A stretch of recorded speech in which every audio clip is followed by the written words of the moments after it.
this is your boy Jay Steve from the Soul Fresh Podcast. And before we get started, make sure you go to YouTube, smash that subscribe button, and hit that notification bell. Now that that's out the way, let's get it. All right, welcome back to the Soul Fresh Podcast. I'm your host, BK. And I'm your host, Jay Steve. Jay Steve, we here live. Yeah. Well, I don't want to say live, but we got a special presentation going on today. We're here with the 100 Black Men. We're going to be talking about breaking financial barriers, and we got a couple of guests that we're going to have come on talking about several different things. We've got cryptocurrency and digital investments. We've got real estate. We've got entrepreneurship and how to build a brand.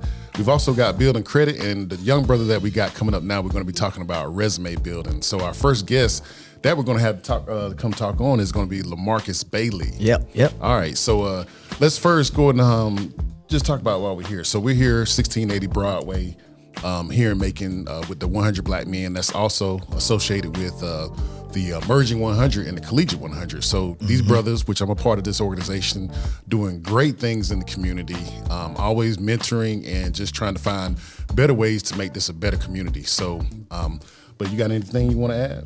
No, brother, I'm saying I'm just happy and proud to be here today to be able to be a part of this, what I call a celebration for us in the community to help people who may not have the information that they need, but we're once again able to provide information for people, and it touches my spirit and my soul every time we're able to do that. So and this is great because these are the conversations that we got to be having in this community, right? And this is a very important one. I've been in the corporate space for a long time, so I've seen this a lot of these errors and what we're going to be talking about several times, and we're going to try to get some facts put down. So let's go ahead and talk about resume building. So let's first welcome LeMarkus Bailey to the table. Welcome, brother. Thank you for having me. I appreciate being here today. Hey. All right, man. So as we start off with each guest, man, go ahead and first tell us about yourself. All right, so I'm glad to be here. Thanks, guys, for having me. My name is LeMarkus Bailey. I'm from Atlanta, Georgia. I actually went to college in Macon, Georgia, at Mercer University. Okay. And so my relevance to Macon has, is there. I've been here for 6 years, and I was in Macon for 6 years during school, and it definitely taught me a lot. It helped grow me as a person, and I would say that without Mercer, without Macon as a whole, I wouldn't be who I am today. So going back into who I am, growing up, I actually grew up in Atlanta, Georgia, near Jonesboro. I was about to say, let's be specific, because a lot of people be like, I'm from Atlanta, but they grew up in Forsyth or McDonough. Yeah, let me get a little. So you hear that Morrow Jonesboro area. Let me get a little disclaimer. So my dad grew up in Decatur. My mom grew up in North Clayton. So I've been all over, right? So so I actually grew up all around that south of Atlanta area and east side. Yeah, east side. Right. Yeah. So I call it the metro. So if you want to say you're from Atlanta, Metro East, Metro South. Yes, sir. That's cool. So what got you to go to Mercer? I played at Lovejoy High School growing up. I'm familiar with it. Right. So growing up, that was my feeder school. Okay. Up into 9th grade, and it was pretty typical for a kid. I played football up into the 9th grade in that area. Then development hits, and I'm living with my mother at the time, and so things get a little hard for a 14-year-old boy, 15-year-old boy. You need that influence from your father, and my mother did a great job, obviously. But having that connection with my dad became a big part for me, especially going into the later years of my football career. So I actually ended up moving with my dad my 9th grade year, and I actually moved to Cobb County, which is demographically it's a little bit different. Right. And so I always take the opportunity as it comes, and learning to be in different environments actually helped me grow as a person, obviously. And that's that platinum circle up there. That's what they call it these days, you know. So I understand the environment that you were coming from, being over there in that east side, then going up there up north to Cobb. Exactly. Culture is different, It's a little bit different now. Exactly. And, obviously it wasn't an easy transition, but, it helped grow me as a person. And playing football still, I had different experiences. I was able to get coached in a different way, meet different kids from different backgrounds, and really shaped who I am today. So I ended up getting an offer from Furman University, Mercer University, and some other schools, pretty much mid-major schools, some buzz from like Georgia State, Georgia Southern. So I had some bigger buzz, but I was always taught from my coaches and my parents, like, there's nothing wrong with being a big fish in a small pond. It's just about what you make the most of your opportunity. So, and school and my academics was a big part for me. I wasn't just a football player. Actually, growing up, I was a big writer and reader. So before I played football, I was writing and reading. Right. So That's I good. mean, the fact that That's you good. went to Mercer just says a lot. Yeah. 'Cause Right. that's not just a football school. That's actually school is known for education. Right. Right. And how I look at knowledge now, being an educator myself, traditional knowledge is good, but having a worldly knowledge, being wise is a big part of that. Everybody's not going to be smart in the same exact thing. But being smart is all about your experiences, what you take the time to learn. That's why I tell people about being in the military all the time. The one great thing I take away, I learned worldly views of things. Right. You know, I lived in different places. I lived in different states. Even when I came back home to Georgia after living in California for those years, people said, man, you don't even talk the same anymore. But I understand what you're saying, and that's great to be worldly and take that with you into college. And so being that worldly person, and when you learn all of that going into school, so what major did you get into, or did your life later when you went to Cobb County into sports, did it influence what you chose as your major, or you already had it in your head from a young kid what you were going to do? To be honest, from a young kid, I wanted to be a lawyer. I wanted to be the first black president. That was my most original. I hate to plug this, but I'm going to plug it right quick. All good. My father, Jerry Boykin, is the first black man to graduate from Mercer Law School. Wow. Yeah. That's amazing. Yeah. Shout out to That's Jerry. amazing. Shout out to Jerry. Yes, most definitely. So things like that really, and I look at when it comes to black men and the black people as a whole, right, and the first, obviously there's validity to being the first in everything, right? How I wanted to be moving forward, which is what I became passionate about, was I wanted to continue to be a cycle of our people coming into situations where we belong and not just always being the first. Right. Because obviously there's importance in being the first. That's the pioneer. My biggest thing is we are hundreds of years removed from, almost few hundred years removed from slavery at this point, and we're still saying the first. Yeah, right? yeah. When Yeah, will it's it so become true. the fifth, the sixth, the seventh, right? And that's what I want to continue to, like my colleague in there said. He said about being generational. He wants his impact to be generational, and that's what my biggest thing is I want to make my impact bigger than just myself, which is why being an educator is so important to me. I understand that I won't be the most important person in anywhere, but I know that my contributions are part of a bigger plan, and that's why I decided to go into the field I did. And it really had nothing to do with football. I think that kind of being a successful football player and really being focused on giving back, that my biggest thing wasn't money. Like, obviously making money is important. That's why we're here today. But the biggest thing is, what is the money being used for? And it's to impact our community. It should be to give back. And my impact is not only in the financial space, but my impact is the developmental space as well for our youth. I may have missed it. What was the major? English and education. Yeah, so you're a teacher or educator? So I'm educator? I'm in education, yes. So Okay. I'm double majored technically. So Mercer's program, actually, since I was a football player, I was one of the first football players to actually go through that program. And, because we were a newer football team, right? So the program had never had to accommodate for an athlete, specifically a football player, being in that program. So there was no cohesion between the education and the English department. So I had to essentially double major in English, 33 credits in English and 33 credits in education. Wow. So instead of having two majors, which I technically don't have, right, my number says that I have two majors. Right? So essentially that it was a lot of adversity because that program was tough. So both of them are two different major programs, but I had to find ways to make them intersect. So the part of that was that I had to be really flexible in my football career as well. And since I was a starter, a team captain, a lot of times, so to give you an example, my junior year, my redshirt junior year, I had already been a team captain. I had to do my student teaching that year, the year before I graduated college, right? My student teaching was in the spring, and if you're a football player, you have spring and spring training. Spring training, right? Yep. So my redshirt junior year, funny story, I was at Howard High School. Every day at 7:30 a.m., I would have to go to Howard. I taught a full day, right? When I came out of school, the school day ended at 3:15. As soon as I left school, I was driving right to the facility to go work out every day.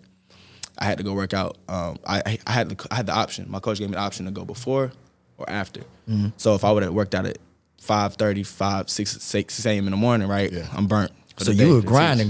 I was grinding. So for that entire semester, that entire 6 months, right, I was going there, going to Howard, driving back to school, working out, had to find some way to eat. And I was still an athlete. So, during the day teaching, I can't eat like I normally do. So I was, struggling to find the time to eat. And, but overall, I knew that what I was trying to get to was that next step. And I really feel like it taught me how to time manage and taught me really what my bigger purpose was. Obviously, the kids, I started to really gravitate towards the kids. They gravitated towards me. So even though I wasn't their real teacher, I was able to still make an impact to them. And I knew, like, hey, I can't, at times I wanted to give up for sure. Right.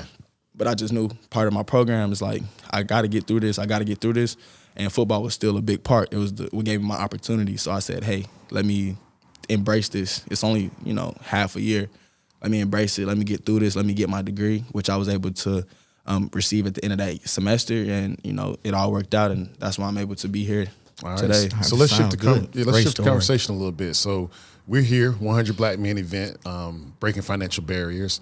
So let's talk about this expertise that you're talking about, which is resume building. Yes, sir. So I know over the years, it seems like the whole idea and the concept of what your resume should look like keeps changing. So I remember a long time ago, it was 2 pages is acceptable. Yeah. Then it went from 1 page. And then I noticed that resumes are getting a little fancy this year. Yeah. People putting their pictures on there. And, so let's talk about what is the correct resume. What are you talking about today? So what I was talking about today pretty much is a broad way to pretty much look at resumes regardless of whatever industry field that you're going into. One thing that I realized going through my different ventures before I even became a teacher, I learned early that every resume will look different. Mm-hmm. Every resume will include different things depending on the industry and the position that you're looking for, right? So there's no one cookie cutter way to make a resume. Right. The only cookie cutter resume that I've ever, been a proponent for is general resumes for high school students. Mm-hmm. Only because high school students have limited experience, and no one expects high school students to come out of school with a bunch of experience. So let's talk about that real quick. So when you have a high school student, I guess when you're going on an interview, the one goal is to impress, right? Right. First impression. So if you're a high school student, what's the best way to make that resume pop? Man, let's just be honest, extracurriculars. Yeah. Extracurriculars, because there's a lot of students now that, they go home, they go to school, they go home, they play video games, and they live and there's nothing wrong with being a child. Like, obviously, enjoy being a kid. At the end of the day, though, what makes you more impressive to employers, especially at that young age, where everyone is on the same playing field as far as experience, extracurriculars, they want to know what kind of commitments do you have outside of school. Mm-hmm. We know that school is a taxpayer-funded industry where your parents are paying for you to go. So people are paying for you to go. You're not, as a kid, 15-year-old kid, you're not really realizing the importance of that because it's being paid for you. Right. But when you have to go and pay for yourself, you're going to value it a little bit different. And they want to see how you handle that part of it. Right. That's the point of having those extracurriculars. What else can you take on besides just the regular mundane things of day in and day out? What extra can you do for us? Right. What extra can you do? And it just shows, like, can they commit? Can they work in a team? Can they communicate? And these are some things that, I wouldn't say are obvious, but they're things that we've all heard before, or at least some of us have heard. And we've always thought, well, how would I necessarily show these things or show these skills? We all have skills. I don't care who you are. We all have some type of skill. It's just about how you are able to express that or communicate that to whoever you're talking to at the moment. Now, this is what a lot of people have questions about, and I've always had questions about it too. And everybody always has an opinion. What are some of the keywords to or not to put in a resume? So some keywords to put in a resume. I always tell my kids, verbs and adjectives are very good to include in your resume. Possesses, communicates, right? These are some words that we can start off in our descriptions of our skills. That way jobs see, okay, they're doing something. What can they do? What are they good at? Communicates with students on a daily basis, or communicates with employees on a daily basis. Facilitates instruction for so-and-so, or planned things. Right. So different words that show that what can they do? A lot of us will say Microsoft Word, Excel, proficient in Microsoft Word. Proficient, right? See, use a word, I use those words a lot. And see, even though I'm still been in the same career for a while, I still always update my resume every year because I might be going for a different position. Right. So I basically, what you're talking about is listing like your soft skills and your hard skills. Hard skills and soft skills, very important, right? So a lot of us think, okay, and it could be pertains to the younger people, right? A lot of us don't, if we don't have skills, we've never had to express what our skills are. Someone asks you, what are you good at?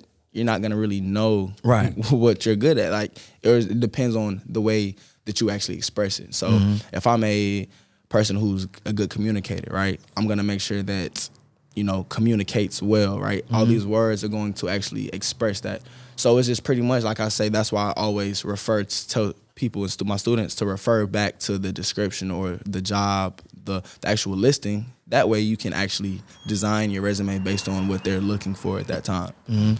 Every job, every industry, and being in the corporate space, like every industry has its own words that are, relevant to that job, to that field. Like, for example, in education, some of our biggest words are planned, instructed, facilitated, all right? Because we're teachers, so we're putting lessons together. We have to really that's all we're doing is managing people on a daily basis and putting together different lessons, different implementations, right? Implements, that's a big one as well. So I pick at my wife a lot because she's in education. She's an assistant principal, but I hear the same words, and I always joke with her like district and data and the same words that you were talking about. The same words, right? And SEL. Yeah. So these words, right? A lot of acronyms. So then these are words that if you're in the space, right, it's easy to know because you're in it. Right. But if you're not in the space, it kind of is a cheat code. Like I say, it's a cheat code. Go look at these jobs, right, before you even go into it, so you can start kind of forming yourself to it. What I used to do was, because there came to a point in my life before even I started teaching, right? Because fresh out of college, out of Mercer, I didn't go directly into college. To my teaching. I actually tried to pursue a professional football career. Right. I played overseas. I did my pro day, played overseas for a year, and came back and was unsure because I was going through a situation where I'm saying, hey, I love to educate, but in which way could I educate non-traditionally? I'm a non-traditional person. Right. I always look for, I tell my students, look for things that fit you as a person. Everything doesn't have to be, straight and narrow. Yeah, everybody has their niche. Right? So at that point in my life, I'm looking like, hey, do I even want to be a teacher? Is this something I really want to do? So I'm looking at different opportunities. I did the sales thing. I did the mortgage officer, the loan officer thing, the customer service thing. I've done these things, and anytime I was going for one of those positions, I have to actually go look at the job. The field that I was in, my major wasn't directed to those things. So obviously I have the skill set, which I know I do, but at the end of the day, I have to make sure that what I've done actually matches up what they're looking for. That's another thing I want to mention. What I see happening in a lot of young people is not doing the research for the job that they're actually applying for. Big time. And I think that's very important because, like you said, it's key words that you should be putting on the resume. 100%. Right. So making a bullet point, that's a good topic to talk about, is doing your research. And so if you're in high school and, trying to get a job, what's the best way for that individual, that youth, to get out there and find more information about that job?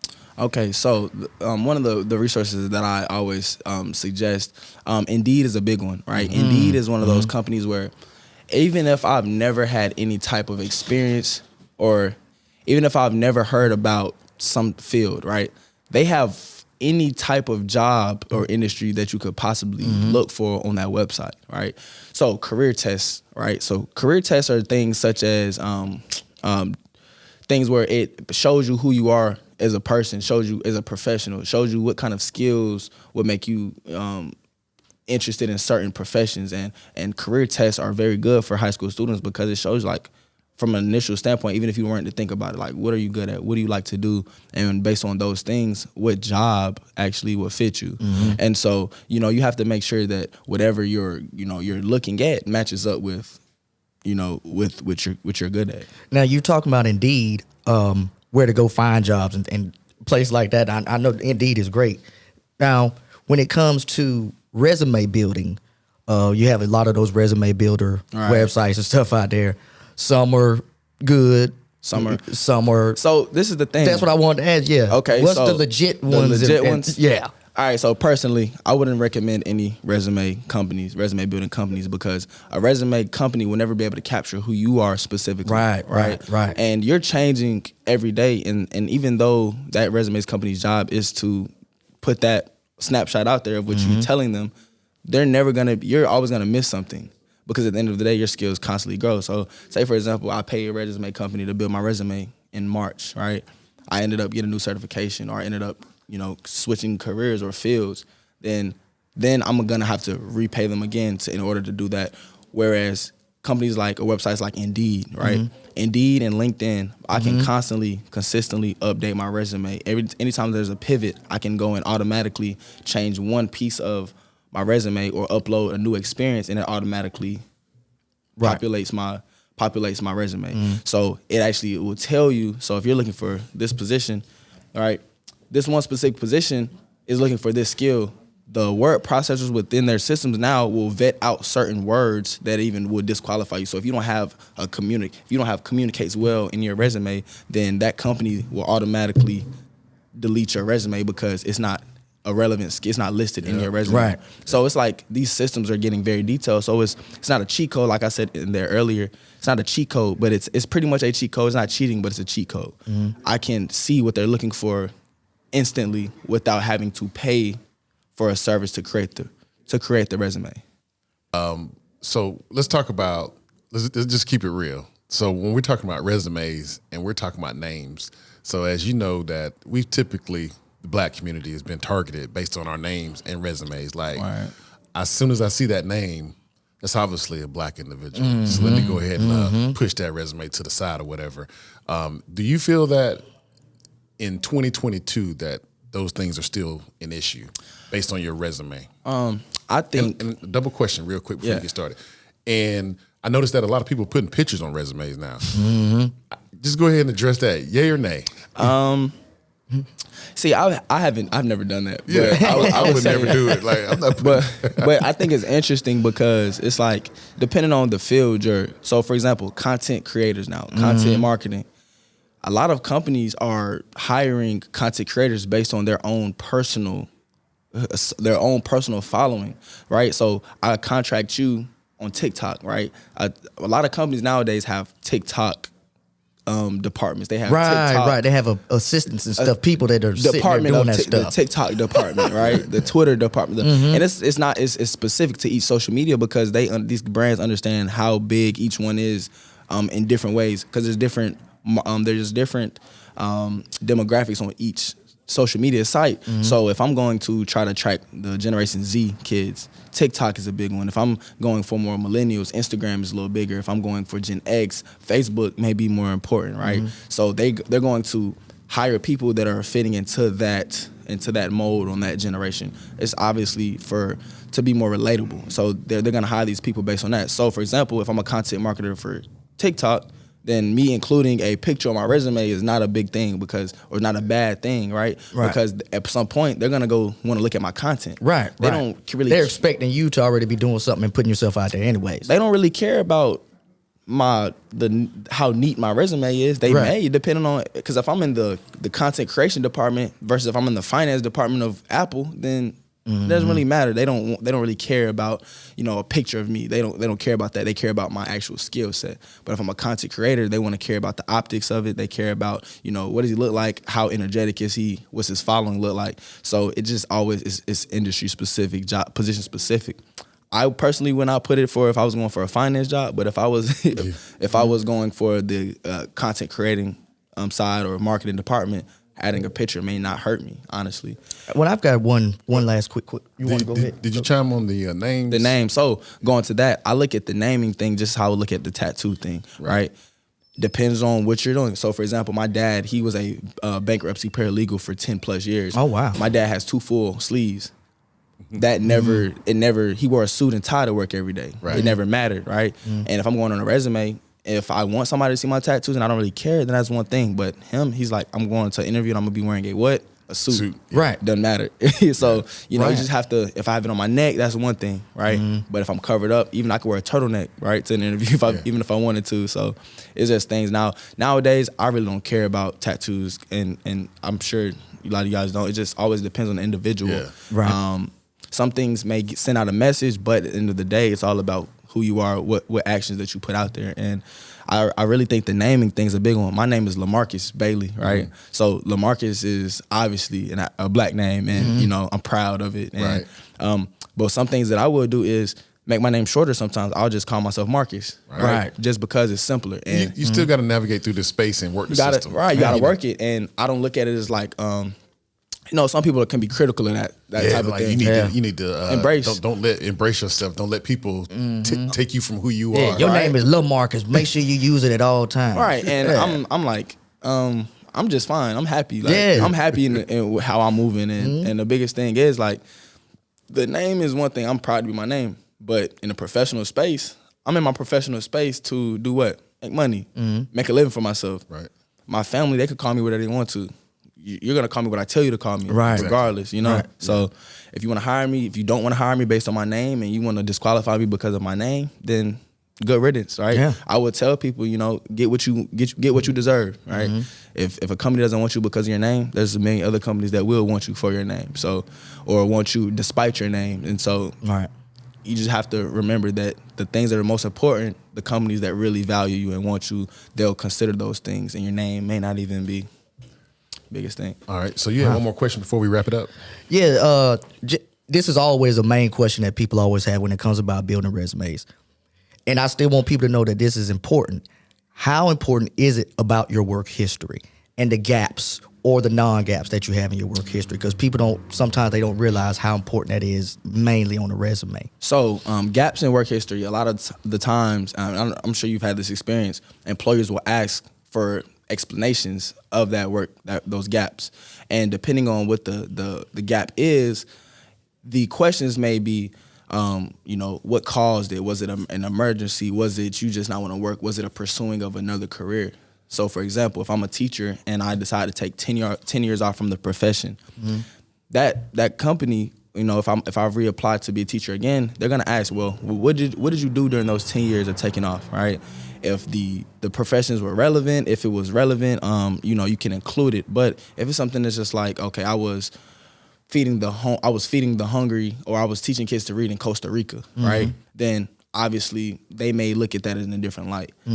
For certain fields, it's different, right? If I'm practicing those skills and still staying up on my skills, then the gap may not be as important. But if I took 10 years off from the field and did nothing, right? They're gonna ask and say, hey, why'd you take 10 years off, and what were you doing in those 10 years?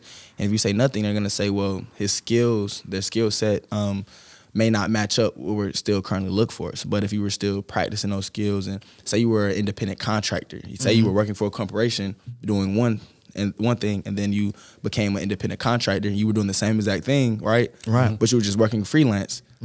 That history may look different, because you're not going to actually say a job that you were working for. You were working freelance.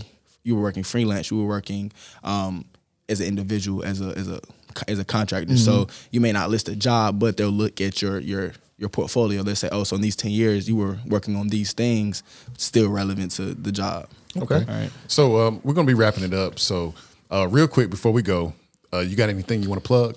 Yes. So as a student athlete, I say counselor, developer, my social media pages, you can go to LeMarkus Bailey Vision _ on Instagram. All right.